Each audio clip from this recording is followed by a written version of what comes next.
serve whatever the Lord had me to do. I knew it was going to be my dwelling place. But today, He showed me how to look from the front.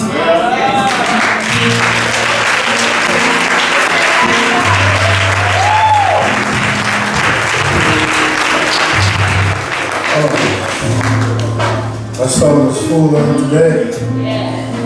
I said I wouldn't come forward with a sermon today. We got so many things that we want to bring before you today. It's a day of celebration, a day of giving thanks unto the Lord. But all you do, you better thank the Lord for while you still have breath in your body. Today I come before you without a sermon, but I have a praise. But David said, praise is what I do. I come to praise the Lord today. I come to say thank you for bringing me to this fellowship. I thank you for the lives and for the goodness and His mercy and His provision. I said thank you. Yes, first I thank the Lord for who He is and for what He's done. And I thank the congregation of Christ Church. I thank Evangel and all those who've been supporting me for years and years. Their faces I hear today. I know I'm loved. I know I'm loved. My storage is empty. I'm available for whatever the Lord has me to do. Look at your neighbor and say, is your storage empty? Are you available for what the Lord will have you to do?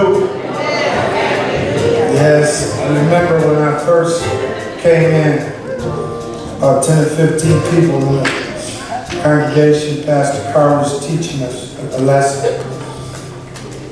I sat in the back. The Lord started making some things known to me. When I left the service, I was driving. I began to weep. I called my wife on the phone. I said, I'm going to leave the Evangel. She said, well, what's wrong? I said, there's nothing wrong at all. I said, the Lord has called me to Christ Church. She says, Gerald, are you sure? And I told her, I know when the Lord speaks to me. I said, I know for sure when the Lord speaks to me. So I went to tell my Sunday school class that I was the Sunday school teacher for 12 years. The class got to be pretty big, got to be probably around 90 people. So I told them, and they began to weep, and then we rejoiced. And you know what they told me? We got you. We got you. And so when I came here, I didn't have a cast of people to support me in ministry. I just came where the Lord was sending me. And since I came here, I'm going to give you a list of the things that the Lord has provided for us. When I came here, there was no choir. You just heard them sing. There was no nursery because there was no infants or children. There was no nursery teacher. There was no senior ministry, no youth ministry, no transportation, no security team with cameras and radios and other things. There was no drama group. There was no media group, no DVDs, no YouTube, no web page, no Wi-Fi. There was no Moody Bible Institute. There was no health ministry. There's no men ministry, no women's ministry, no Sunday school, no new membership class. There was no electronic giving, and there were no ordained deacons. But God.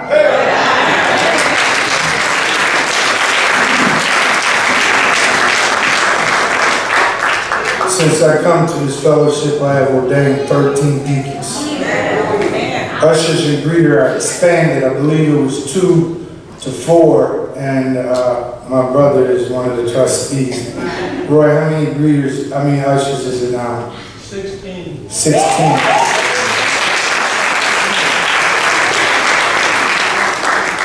When I came here, I wasn't begging for money, and when they asked me for money, I told them I even work for free. And I looked at the building, I walked around, and I was like, someone just been holding on. Since then, the building's been painted, the inside and the outside. Air conditioning's been added to Fellowship Hall. We had landscape done, and people volunteered to do mostly all of these things without charging it. And even if they did charge, it was like at a minimal. We had big screen TVs we added to Forgotten Harvest. Hospitality expanded, sound system was updated. I snatched the old sound system out because I didn't think it was adequate.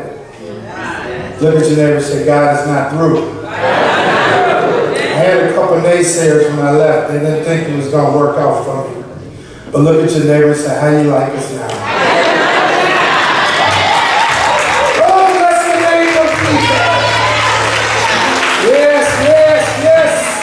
The psalmist said, what shall I render unto the Lord for all his benefits towards me? The psalmist said, but this I know that thou favorest me because my enemies don't triumph over me. Weeping may endure for a night of joy comes in the morning. It is the morning. It's the joy of the Lord has filled this place. Oh, bless this man.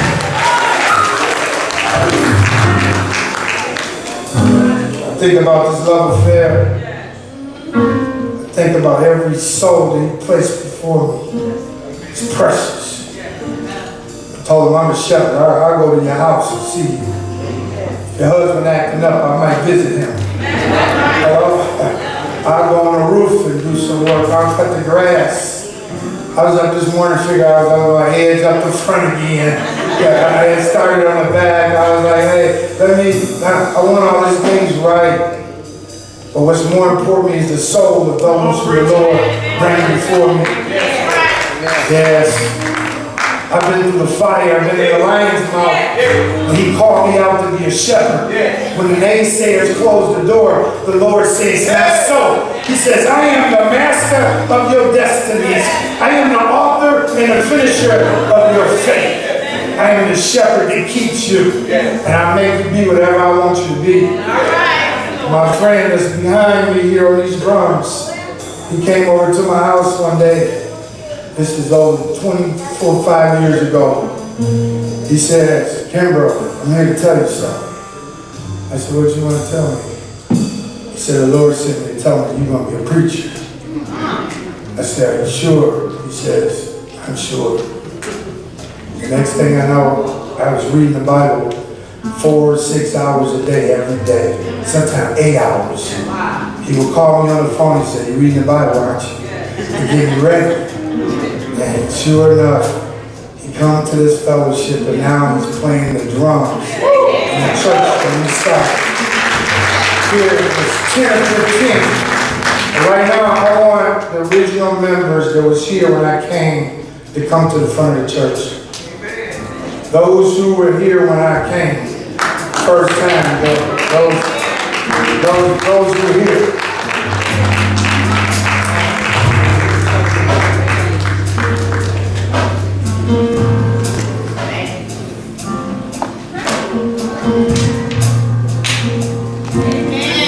I'm gonna tell you what happens when you don't have a backup plan. They agreed to put the money together to keep the church doors open. But I was shepherd, hoping that a shepherd will come. They said we are tally up, we are ante up, and we just maybe have enough to keep the doors open. We might don't keep all these other things going, but this building going to be available for when the shepherd do show up. Yes. They kept it open. Now, look what the Lord has done. They toyed. They worked. They argued, they fought, they loved each other. That's why they're still together. It's not how you begin, it's how you finish. And I'm here to testify. We will finish strong in the Lord because He says so. It's not because of me, it's because of He. He says so. He has many things that's ahead for us. This journey is only beginning. I want you to stretch your hands out. For the faithful. For those who didn't leave their posts when times was bad, when it looked like there's nothing going to happen, when the weeds were starting to grow up, but then God showed up. Let's stretch our hands. Lord, I thank you so much for your chosen and your faithful. I thank you for those who saw a vision and held their post. Lord, I ask that their rewards be double. That it be double. I ask in the name of Jesus. I ask that you would touch them with their health. I ask that you would touch them in their finances. I ask that you would touch them in their family, with their children. I ask that these days be prosperous and strong. I ask that your mercy, your loving kindness be rich in them. I ask that their lives be transformed, they never be the same. And I pray that they tell their story about how they got over it. I pray that they tell their story how the Lord moved. I pray that they tell their story of the goodness of Jesus and his faithfulness. I pray that they do it in love and kindness. I pray that your goodness and mercy be upon them all the days of their life. I pray that the work of the enemy be broken and trampled underfoot, be behind us. I pray that this is a place of love, kindness, and mercy. I pray that we serve you. We don't see silver or gold. We see the Holy One, the God of Israel, the God of Abraham, Isaac, and Jacob, the King of glory, the Lord strong and mighty. We ask these things in the name of Jesus. The church says, Amen. Amen. Amen. I love you. I love you. I love you. I love you. God bless you. Lord. Our land is determined by the Lord. I was so excited because it's not enough to know God. You need to know who you is.